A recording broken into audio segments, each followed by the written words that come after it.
বিশ্বে যুদ্ধ পরিস্থিতির জন্য যাই হয়ে যাক না কেন, ক্রিকেট খেলা যেন বন্ধ না হয়, এটাই হচ্ছে ইন্ডিয়াদের প্রতিজ্ঞা। তো ভাই সিজন এসে গেছে, আজ থেকে মানে 28 মার্চ থেকে আইপিএল শুরু হচ্ছে, আর কিছুক্ষণ পর থেকেই শুরু হয়ে যাবে। এই সময় ইন্ডিয়াতে সবার মধ্যে একটা আলাদাই লেভেলের হাইপ থাকে। আর আজকেই প্রথম ম্যাচ হতে চলেছে গতবারের চ্যাম্পিয়ন বেঙ্গালুরু টিমের সঙ্গে হায়দ্রাবাদ, যেটা পাওয়ার হিটিং টিম বলা হয়, যাদের লাইন আপ মানে যে কোনো মুহূর্তে ম্যাচকে ঘুরিয়ে দিতে পারে। একদিকে রয়েছে বেঙ্গালুরু টিম, যেখানে king Virat Kohli, captain Rajat Patidar, destructive batsman Glenn Maxwell, এদের মতো সব তাবড় তাবড় প্লেয়ার। আর অন্যদিকে রয়েছে হায়দ্রাবাদ টিম, সেখানেও কিন্তু এক্সপ্লোসিভ ব্যাটসম্যান ট্রাভিস হেড আছে, ডেঞ্জারাস ফিনিশার হেনরিস ক্লাসেন, আর অ্যাগ্রেসিভ ঈশান কিষানের মতো তাবড় তাবড় প্লেয়াররা। যাই হোক, আজকে 7:30 থেকে কিন্তু ইন্ডিয়ান প্রিমিয়ার লিগের মহাযুদ্ধ শুরু হতে চলেছে।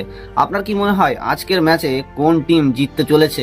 আমি র্যান্ডমলি বলছি, এটা বলাটা খুবই কষ্টকর হবে, কেউ আমি র্যান্ডমলি বলছি যে আমার মনে হচ্ছে আজকের প্রথম ম্যাচে ব্যাঙ্গালোর জিতবে। আপনারা অবশ্যই কমেন্টসে লিখে যান এবং শেয়ার করতে ভুলবেন না, আর ফলো সাবস্ক্রাইব অবশ্যই করবেন।